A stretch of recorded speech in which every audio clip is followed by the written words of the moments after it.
ভূস্বর্গ ভয়ঙ্কর, আমরা প্রস্তুত। ভিডিওর শক্তি প্রদর্শন ভারতীয় সেনার, পাক হুঁশিয়ারির মাঝে সতর্কতার বার্তা। কিসের ইঙ্গিত? তাহলে যুদ্ধ কি লেগেই গেল? রণসজ্জায় ভারত পাকিস্তান। আপনাদের বিস্তারিত জানাতে সাথে আছে আমি কল্যাণ চক্রবর্তী, ইনফো বাংলা।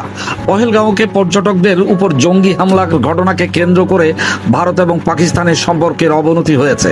প্রায় প্রতিদিনই কাঁটাতারের ওপার থেকে কোনো না কোনো হুঁশিয়ারি আসছে। সেই আবহে এবার শক্তি প্রদর্শন করলো ভারতীয় সেনা, তবে সরাসরি নয়, ভিডিওর মাধ্যমে। শনিবার সকালে ভারতীয় সেনার স্থলবাহিনী একটি ভিডিও পোস্ট করেছে। সেখানে সতর্কতার বার্তা দেওয়া হয়েছে। নৌবাহিনীও একটি পোস্টে অনুরূপ বার্তা দিয়েছে। ভারত শাসিত কাশ্মীরের পেহেলগ্রামে প্রাণঘাতী হামলার পর পাকিস্তান ও ভারতকে সর্বোচ্চ সংযম দেখাতে বলেছে জাতিসংঘ।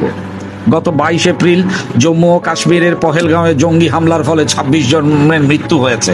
তাদের মধ্যে 25 জন পর্যটক এবং একজন স্থানীয় বাসিন্দা। অভিযোগ, পর্যটকদের ধর্ম পরিচয় জিজ্ঞাসা করে বেছে বেছে হত্যা করা হয়েছে তাদের।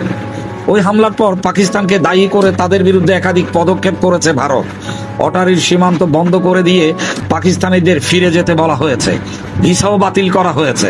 সিন্ধু জলবন্টন চুক্তি স্থগিত করে দিয়েছে নয়াদিল্লি। পাকিস্তান প্রথম থেকে এই হামলার সাথে যোগ অস্বীকার করে আসছে। তাদের পাল্টা দাবি, ভারত সরকার পর্যটকদের নিরাপত্তা দিতে ব্যর্থ হয়েছে। রাজনৈতিক উদ্দেশ্য চরিতার্থের জন্য পাকিস্তানকে দোষ দেওয়া হচ্ছে। ভারতের বিরুদ্ধে একাধিক পদক্ষেপ করেছে ইসলামাবাদ। বন্ধ করে দেওয়া হয়েছে বাণিজ্য। সিমলা চুক্তি স্থগিত করার হুঁশিয়ারি দিয়েছে তারা। ইসলামাবাদ জানিয়েছে, সিন্ধুর জল বন্ধ করা হলে তাকে যুদ্ধ হিসেবে দেখা হবে। তবে এই হুঁশিয়ারির পরও ভারত সিদ্ধান্ত থেকে সরে আসেনি।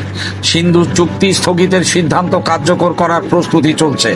দুই দেশের দ্বিপাক্ষিক সম্পর্কের এই টানাপোড়েনের মাঝেই সীমান্তে নতুন করে অশান্তি ছড়িয়েছে।